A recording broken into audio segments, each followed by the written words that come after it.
KPCC ಕುರ್ಚಿ ರೇಸಲ್ಲಿ ಯಾರೆಲ್ಲ ಇದ್ರು ಅಂತೇಳಿ. ನಿನ್ನೆಯ ಕರ್ನಾಟಕ ಪ್ರೈಮ್ ಟೈಮ್ ಅಲ್ಲಿ ನಾವು ನಿಮಗೆ ಮೂವರನ್ನ ತೋರಿಸಿದ್ವಿ. ಆ ಮೂವರು ಕೂಡ ರೇಸ್ನಲ್ಲಿ ಇದ್ದಾರೆ ಅಂತೇಳಿ. ಅದು ಈಶ್ವರ್ ಖಂಡ್ರೆ ಅವರು, ಸತೀಶ್ ಜಾರಕಿಹೊಳಿ ಅವರು, ಹಾಗೆ ಎಂಬಿ ಪಾಟೀಲ್ ಅವರು. ಇವತ್ತು ಆ ರೇಸ್ನಲ್ಲಿ ರಾಜಣ್ಣ ಅವರು ಕೂಡ ಸೇರ್ಪಡೆಗೊಂಡಿದ್ದಾರೆ. ಇವಾಗ 4 ಜನ ರೇಸಲ್ಲಿದ್ದಾರೆ ಕೆಪಿಸಿಸಿ ಕುರ್ಚಿ ರೇಸಲ್ಲಿ. ಈಗ ಇರುವಂತಹ ಸೇನಾಪತಿ ಯಾರು? ಡಿಕೆ ಶಿವಕುಮಾರ್ ಅವರು. ಕೆಪಿಸಿಸಿ ಅಧ್ಯಕ್ಷರಾಗಿರುವಂತಹ ಡಿಕೆ ಶಿವಕುಮಾರ್ ಅವರು ಅಧ್ಯಕ್ಷ ಸ್ಥಾನವನ್ನ ಪಡೆದುಕೊಂಡ ಬಳಿಕ ಸಾಕಷ್ಟು ಗೆಲುವುಗಳನ್ನ ಕಂಡಿದ್ದಾರೆ. ಕಾಂಗ್ರೆಸ್ಗೆ ಅಂದುಕೊಂಡಂದಕ್ಕಿಂತ ಹೆಚ್ಚಿನ ನಂಬರ್ಗಳು ಬಂದಿದೆ. ನೋಡಿ ಟ್ರ್ಯಾಕ್ ಹೇಗಿದೆ ಇವತ್ತು. ಈ ಟ್ರ್ಯಾಕ್ ನಲ್ಲಿ 4 ಜನ ಇದ್ದಾರೆ. 4 ಜನದಲ್ಲಿ ಯಾರು ಈಗ ನಿಮಗೆ ಕಾಣಿಸ್ತಾ ಇರೋದು ಸತೀಶ್ ಜಾರಕಿಹೊಳಿ ಅವರು ಮುಂದೆ ಇದ್ದಾರೆ. ಹೇಳೋದಕ್ಕಾಗಲ್ಲ. ಡಿಕೆ ಶಿವಕುಮಾರ್ ಅವರು ಆ ಕುರ್ಚಿಯಿಂದ ಎದ್ದು ಬರಬೇಕು. ಆ ಬಳಿಕ ಈ 4ರಲ್ಲಿ ಯಾರು ರೇಸಲ್ಲಿ ಗೆಲ್ತಾರೋ ಅವ್ರು ಹೋಗಿ ಕುರ್ಚಿಯಲ್ಲಿ ಕುತ್ಕೋತಾರೆ. ಡಿಕೆ ಶಿವಕುಮಾರ್ ಅವರಿಗೆ ಒಂದು ಜವಾಬ್ದಾರಿ ಸಿಕ್ಕ ಬಳಿಕ ಅದನ್ನ ಚಾಚೂ ತಪ್ಪದೆ ಅಚ್ಚುಕಟ್ಟಾಗಿ ನಿಭಾಯಿಸ್ತಾರೆ. ಡಿಕೆ ಶಿವಕುಮಾರ್ ಅವರಿಗೆ ಇಂಥ ಒಂದು ಜವಾಬ್ದಾರಿನ ಕೊಟ್ಟರೆ ಅವರು ಅದನ್ನ ಕರೆಕ್ಟ್ ಆಗಿ ಫಾಲೋ ಮಾಡ್ತಾರೆ ಅಂತೇಳಿ ಹೈಕಮಾಂಡ್ಗೂ ಕೂಡ ಗೊತ್ತಿದೆ. ಹಾಗಾಗಿ ಅವರನ್ನು ಇನ್ನೂ ಕೆಳಗಿಳಿಸಿಲ್ಲ. ಕೆಳಗಿಳಿಸುವಂತಹ ಪ್ರಯತ್ನವನ್ನು ಕೂಡ ಹೈಕಮಾಂಡ್ ಮಾಡಿಲ್ಲ. ಮುಂದೆ ಮಾಡುತ್ತಾ ಕಾದ್ ನೋಡಬೇಕು.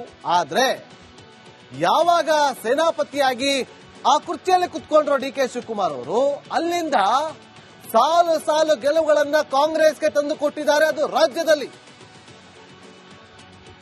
ಇವತ್ತು ವಿಧಾನಸಭಾ ಚುನಾವಣೆ ತಗೊಳ್ಳಿ, ಬೈ ಎಲೆಕ್ಷನ್ ತಗೊಳ್ಳಿ, ಸ್ಥಳೀಯ ಮಟ್ಟದ ಚುನಾವಣೆಗಳನ್ನ ತಗೊಳ್ಳಿ, ಅಪೆಕ್ಸ್ ಬ್ಯಾಂಕ್, ಡಿಸಿಸಿ ಬ್ಯಾಂಕ್, ಯಾವುದೇ ಒಂದು ಚುನಾವಣೆಗಳನ್ನ ತಗೊಳ್ಳಿ, ಅದರಲ್ಲಿ ಕಾಂಗ್ರೆಸ್ ಮೇಲುಗೈಯನ್ನ ಸಾಧಿಸ್ತಾ ಇದೆ ಅಂತಂದ್ರೆ ಅದಕ್ಕೆ one and only DK Shivakumar ಅವರು ಕಾರಣ ಅಂತ ರಾಜಕೀಯದ ವಿಶ್ಲೇಷಕರೇ ಅದನ್ನ ವಿಶ್ಲೇಷಿಸ್ತಾರೆ.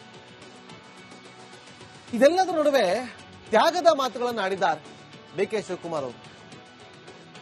ಕೆಲವೊಮ್ಮೆ ತ್ಯಾಗವನ್ನ ಮಾಡಲೇಬೇಕಾಗತ್ತೆ ಅಂತೇಳಿ. ಆ ತ್ಯಾಗದ ಹಿಂದೆ ಬೇರೆಯದ್ದೇ ಕಾರಣಗಳಿರುತ್ತೆ.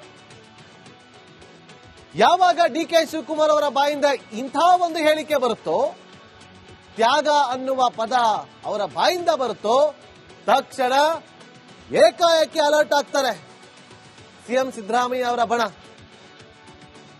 ಯಾವ ತರ? ನಾನು ಕುತ್ಕೋಬೇಕು ಅಧ್ಯಕ್ಷ ಸ್ಥಾನದಲ್ಲಿ, ನನಗೇನು ಕಡಿಮೆ ಇದೆ, ನನಗೆ ಅನುಭವ ಇದೆ, ಹಿರಿಯನಿದ್ದೀನಿ, ಸಮುದಾಯದ ಬೆಂಬಲ ಇದೆ, ಕೂರುವಂತ ಆಸೆ ಯಾಕೆ ಮಾಡಬಾರ್ದು ಅಂತೇಳಿ ಈಗ ರಾಜಣ್ಣ ಅವರು ಕೂಡ ರೆಡಿ ಆಗ್ತಿದ್ದಾರೆ. ನನಗೂ ಕುರ್ಚಿ ಮೇಲೆ ಕುತ್ಕೋಬೇಕು ಅಂತೇಳಿ ಸತೀಶ್ ಜಾರಕಿಹೊಳಿ ಅವರು ಕೂಡ ರೇಸಲ್ಲಿ ಮುಂದೆ ಇದ್ದಾರೆ. ಈಶ್ವರ್ ಖಂಡ್ರೆ, ಎಂಬಿ ಪಾಟೀಲ್ ಅವರು ಕೂಡ ರೇಸಲ್ಲಿದ್ದಾರೆ. ಆದ್ರೆ ಡಿಕೆ ಶಿವಕುಮಾರ್ ಅವರದ್ದು ಸಿಂಪಲ್ ಲೆಕ್ಕಾಚಾರ. ನಾನು ಕೆಪಿಸಿಸಿ ಪಟ್ಟ ಬಿಡ್ತೀನಿ, ಬಿಡಲ್ಲ ಅಂತೇನು ಹೇಳಿಲ್ಲ. ಆದ್ರೆ ನನ್ನ ತಮ್ಮ ಡಿಕೆ ಸುರೇಶ್ ಆ ಕುರ್ಚಿನ ಕುತ್ಕೋಬೇಕು. ಡಿಕೆ ಸುರೇಶ್ಗೇನಾದ್ರೂ ಮಣೆ ಹಾಕದಿದ್ರೆ ನನಗೆ ಯಾವ ಪಟ್ಟನೂ ಬೇಡ ಅಂತ ಹೇಳಿ ಡಿಕೆ ಶಿವಕುಮಾರ್ ಅವರು ನುಡಿದಿದ್ದಾರೆ. ಡಿಸಿಎಂ ಬೇಡ, ಅಧ್ಯಕ್ಷ ಸ್ಥಾನ ಬೇಡ, ಕುರ್ಚಿ ಬೇಡ, ಸಿಎಂ ಕೊಡಿ. ಸಿಎಂ ಸ್ಥಾನನ ನಾನು ಅಲಂಕರಿಸ್ತೀನಿ, ನಾನು ರೆಡಿ ಇದ್ದೀನಿ ಅಂತ ಹೇಳ್ತಿದ್ದಾರೆ ಕನಕಪುರ ಬಂಡೆ. ಹೇಳಕ್ಕಾಗಲ್ಲ. ಮುಂದೊಂದು ದಿನ ಈಗ ರಾಜಣ್ಣ ಅವರು ಹೇಳಿದಂತೆ, ಸತೀಶ್ ಜಾರಕಿಹೊಳಿ ಅವರು ಹೇಳಿದಂತೆ ಸಂಪುಟದಲ್ಲಿ ಒಂದಷ್ಟು ಪುನಾರಚನೆ ಆಗ್ಬೋದು, ಆ ಕಡೆ ಈ ಕಡೆ ಆಗ್ಬೋದು, ಅಥವಾ ಸಿಎಂ ಕೂಡ ಬದಲಾವಣೆ ಆಗಬಹುದು ಅನ್ನುವ ಚರ್ಚೆಗಳಾಗ್ತಾ ಇದೆ ರಾಜ್ಯ ರಾಜಕೀಯದಲ್ಲಿ. ಇವತ್ತು ಕರುನಾಡಿನ ಕಾಂಗ್ರೆಸ್ ಪಡೆಗೆ ಸೇನಾಪತಿ ಡಿಕೆ ಶಿವಕುಮಾರ್ ಅವರು. ಸಾಲು ಸಾಲು ಗೆಲುವುಗಳನ್ನ ತಂದುಕೊಟ್ಟಂತವರು ಡಿಕೆ ಶಿವಕುಮಾರ್ ಅವರು. ಗೊತ್ತಿಲ್ಲ ಏನಾಗುತ್ತೋ ಅಂತೇಳಿ. ಒಂದು ಮಾತು ನಾನಾ ಅರ್ಥಗಳನ್ನ ಕಲ್ಪಿಸ್ತಾ ಇದೆ. ಹೈಕಮಾಂಡ್ ಡಿಕೆ ಶಿವಕುಮಾರ್ ಅವರನ್ನ ಅಷ್ಟು ಸುಲಭವಾಗಿ ಬಿಟ್ಟುಕೊಡುತ್ತಾ? ಖಂಡಿತವಾಗ್ಲೂ ಇಲ್ಲ ಅಂತಾರೆ ಹಿರಿಯ ರಾಜಕಾರಣಿಗಳು. ಅದೇ ರೀತಿಯಾದಂಥ ಚರ್ಚೆ ಇವತ್ತು ಕಾಂಗ್ರೆಸ್ ಪಾಳದಲ್ಲೂ ಕೂಡ ಆಗ್ತಾ ಇದೆ. ಬಿಜೆಪಿ ಅವರನ್ನ ಕೇಳಿ, ಜೆಡಿಎಸ್ ಅವರನ್ನ ಕೇಳಿ, ಅಥವಾ ಯಾವುದೇ ಒಂದು ರಾಜಕೀಯ ವಿಶ್ಲೇಷಕರನ್ನ ಕೇಳಿ, ಹೈಕಮಾಂಡ್ ಡಿಕೆ ಶಿವಕುಮಾರ್ ಅವರನ್ನ ಅಷ್ಟು ಸುಲಭವಾಗಿ ಕೈ ಬಿಡೋದಿಲ್ಲ. ಅವರು ತ್ಯಾಗ ಮಾಡಿದ್ರು ಕೂಡ ಅದರ ಹಿಂದೆ ಒಂದು ಅಜೆಂಡಾ ಅಂತ ಸೆಟ್ ಆಗಿರುತ್ತೆ. ಅದಕ್ಕೆ ಹೇಳಿದ್ದು, ಒಂದು ವೇಳೆ ನಾನು ಬಿಟ್ಕೊಡ್ತೀನಿ, ನನ್ನ ತಮ್ಮನಿಗೆ ಅಧ್ಯಕ್ಷ ಸ್ಥಾನವನ್ನ ಅಲಂಕರಿಸಬೇಕು. ನನ್ನ ತಮ್ಮನ್ ಕೊಡ್ಲಿಲ್ಲ, ನಂಗೆ DCM ಬೇಡ, CM ಕೊಡಿ. ಈ ಡಿಮ್ಯಾಂಡ್ಗೆ ಹೈಕಮಾಂಡ್ ಒಪ್ಕೊಳ್ಳುತ್ತಾ? ಈ ಲೆಕ್ಕಾಚಾರಗಳು ಈ ಕ್ಷಣದಿಂದ ಶುರುವಾಗ್ತಾ ಇದೆ. ಜೊತೆಗೆ ಈ ರೇಸಲ್ಲಿ ಇರುವಂತಹ 4 ಯಾರಿಗೆ ಆ ಸ್ಥಾನ ಸಿಗುತ್ತೆ, ಅಥವಾ DK ಶಿವಕುಮಾರ್ ಅಂತೆ DK ಸುರೇಶ್ ಅವರಿಗೆ ಅಧ್ಯಕ್ಷ ಸ್ಥಾನ ಸಿಗುತ್ತಾ? ಬಹಳ ಕುತೂಹಲವಂತೂ ಕೆರಳ್ತಾ ಇದೆ. ಎಲ್ಲರೂ ಕೂಡ ಕಾದು ನೋಡಬೇಕಾಗುತ್ತೆ. KPCC ಕುರ್ಚಿ ರೇಸಲ್ಲಿ ಯಾರೆಲ್ಲ ಇದ್ರು ಅಂತೇಳಿ. ನಿನ್ನೆಯ ಕರ್ನಾಟಕ ಪ್ರೈಮ್ ಟೈಮ್ ಅಲ್ಲಿ ನಾವು ನಿಮಗೆ 3 ತೋರಿಸಿದ್ವಿ. ಆ 3 ಕೂಡ ರೇಸ್ ನಲ್ಲಿ ಇದ್ದಾರೆ ಅಂತೇಳಿ. ಅದು ಈಶ್ವರ್ ಖಂಡ್ರೆ ಅವರು, ಸತೀಶ್ ಜಾರಕಿಹೊಳಿ ಅವರು, ಹಾಗೆ MB ಪಾಟೀಲ್ ಅವರು. ಇವತ್ತು ಆ ರೇಸ್ ನಲ್ಲಿ ರಾಜಣ್ಣ ಅವರು ಕೂಡ ಸೇರ್ಪಡೆಗೊಂಡಿದ್ದಾರೆ. ಇವಾಗ 4 ಜನ ರೇಸ್ ಅಲ್ಲಿ ಇದ್ದಾರೆ KPCC ಕುರ್ಚಿ ರೇಸ್ ಅಲ್ಲಿ. ಈಗ ಇರುವಂತಹ ಸೇನಾಪತಿ ಯಾರು? DK ಶಿವಕುಮಾರ್ ಅವರು. KPCC ಅಧ್ಯಕ್ಷರಾಗಿರುವಂತಹ DK ಶಿವಕುಮಾರ್ ಅವರು ಅಧ್ಯಕ್ಷ ಸ್ಥಾನವನ್ನ ಪಡೆದುಕೊಂಡ ಬಳಿಕ ಸಾಕಷ್ಟು ಗೆಲುವುಗಳನ್ನ ಕಂಡಿದ್ದಾರೆ. ಕಾಂಗ್ರೆಸ್ಗೆ ಅಂದುಕೊಂಡಂದಕ್ಕಿಂತ ಹೆಚ್ಚಿನ ನಂಬರ್ಗಳು ಬಂದಿದೆ. ನೋಡಿ ಟ್ರ್ಯಾಕ್ ಹೇಗಿದೆ ಇವತ್ತು. ಈ ಟ್ರ್ಯಾಕ್ ನಲ್ಲಿ 4 ಜನ ಇದ್ದಾರೆ. 4 ಜನದಲ್ಲಿ ಯಾರು? ಈಗ ನಿಮಗೆ ಕಾಣಿಸ್ತಾ ಇರೋದು ಸತೀಶ್ ಜಾರಕಿಹೊಳಿ ಅವರು ಮುಂದೆ ಇದ್ದಾರೆ, ಹೇಳೋದಕ್ಕಾಗಲ್ಲ. DK ಶಿವಕುಮಾರ್ ಅವರು ಆ ಕುರ್ಚಿಯಿಂದ ಎದ್ದು ಬರಬೇಕು. ಆ ಬಳಿಕ ಈ 4 ಯಾರು ರೇಸಲ್ಲಿ ಗೆಲ್ತಾರೋ ಅವ್ರು ಹೋಗಿ ಕುರ್ಚಿಯಲ್ಲಿ ಕುತ್ಕೋತಾರೆ. DK ಶಿವಕುಮಾರ್ ಅವರಿಗೆ ಒಂದು ಜವಾಬ್ದಾರಿ ಸಿಕ್ಕ ಬಳಿಕ ಅದನ್ನ ಚಾಚೂ ತಪ್ಪದೆ ಅಚ್ಚುಕಟ್ಟಾಗಿ ನಿಭಾಯಿಸ್ತಾರೆ. DK ಶಿವಕುಮಾರ್ ಅವರಿಗೆ ಇಂಥ ಒಂದು ಜವಾಬ್ದಾರಿನ ಕೊಟ್ಟರೆ ಅವರು ಅದನ್ನ ಕರೆಕ್ಟ್ ಆಗಿ ಫಾಲೋ ಮಾಡ್ತಾರೆ ಅಂತೇಳಿ ಹೈಕಮಾಂಡ್ಗೂ ಕೂಡ ಗೊತ್ತಿದೆ. ಹಾಗಾಗಿ ಅವರನ್ನು ಇನ್ನೂ ಕೆಳಗಿಳಿಸಿಲ್ಲ. ಕೆಳಗಿಳಿಸುವಂತಹ ಪ್ರಯತ್ನವನ್ನು ಕೂಡ ಹೈಕಮಾಂಡ್ ಮಾಡಿಲ್ಲ. ಮುಂದೆ ಮಾಡುತ್ತಾ ಕಾದ್ ನೋಡಬೇಕು. ಆದ್ರೆ ಯಾವಾಗ ಸೇನಾಪತಿಯಾಗಿ ಆ ಕುರ್ಚಿಯಲ್ಲಿ ಕುತ್ಕೊಂಡ್ರು DK ಶಿವಕುಮಾರ್ ಅವರು, ಅಲ್ಲಿಂದ ಸಾಲು ಸಾಲು ಗೆಲುವುಗಳನ್ನ ಕಾಂಗ್ರೆಸ್ಗೆ ತಂದು ಕೊಟ್ಟಿದ್ದಾರೆ. ಅದು ರಾಜ್ಯದಲ್ಲಿ.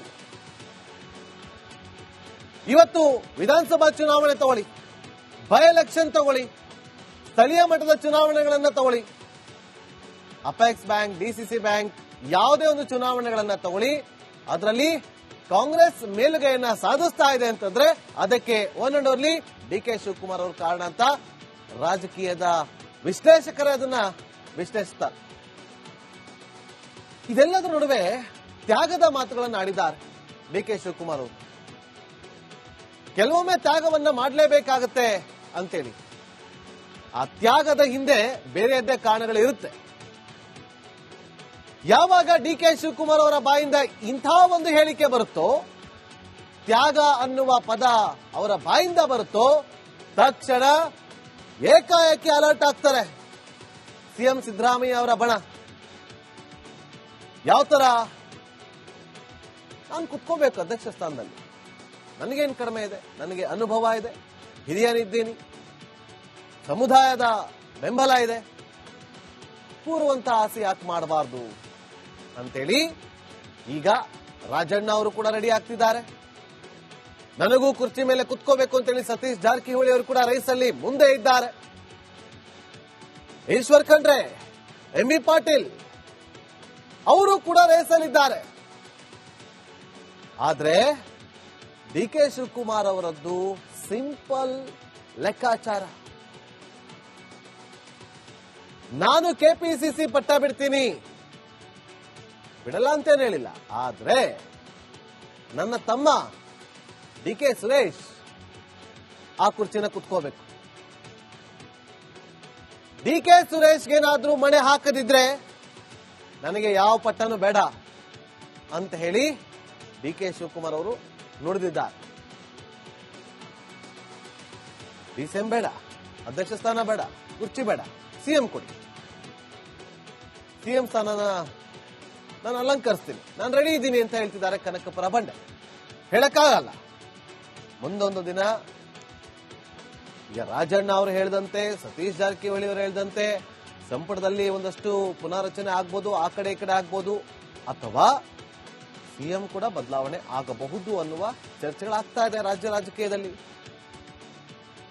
ಇವತ್ತು ಕರುನಾಡಿನ ಕಾಂಗ್ರೆಸ್ ಪಡೆಗೆ ಸೇನಾಪತಿ ಡಿಕೆ ಶಿವಕುಮಾರ್ ಅವರು ಸಾಲು ಸಾಲು ಗೆಲುವುಗಳನ್ನ ತಂದುಕೊಟ್ಟಂತವರು ಡಿಕೆ ಶಿವಕುಮಾರ್ ಅವರು. ಗೊತ್ತಿಲ್ಲ ಏನಾಗುತ್ತೋ ಅಂತೇಳಿ. ಒಂದು ಮಾತು ನಾನಾ ಅರ್ಥಗಳನ್ನ ಕಲ್ಪಿಸ್ತಾ ಇದೆ. ಹೈಕಮಾಂಡ್ ಡಿಕೆ ಶಿವಕುಮಾರ್ ಅವರನ್ನ ಅಷ್ಟು ಸುಲಭವಾಗಿ ಬಿಟ್ಟುಕೊಡುತ್ತಾ? ಖಂಡಿತವಾಗ್ಲೂ ಇಲ್ಲ ಅಂತಾರೆ ಹಿರಿಯ ರಾಜಕಾರಣಿಗಳು.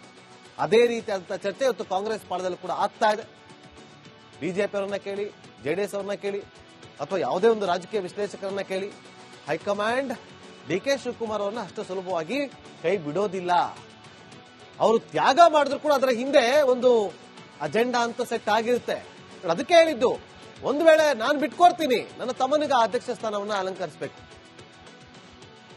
ನನ್ನ ತಮ್ಮನ್ ಕೊಡ್ಲಿಲ್ಲ, ನಂಗೆ ಡಿಸಿಎಂ ಬೇಡ, ಸಿಎಂ ಕೊಡಿ. ಈ ಡಿಮ್ಯಾಂಡ್ಗೆ ಹೈಕಮಾಂಡ್ ಒಪ್ಕೊಳ್ಳುತ್ತಾ?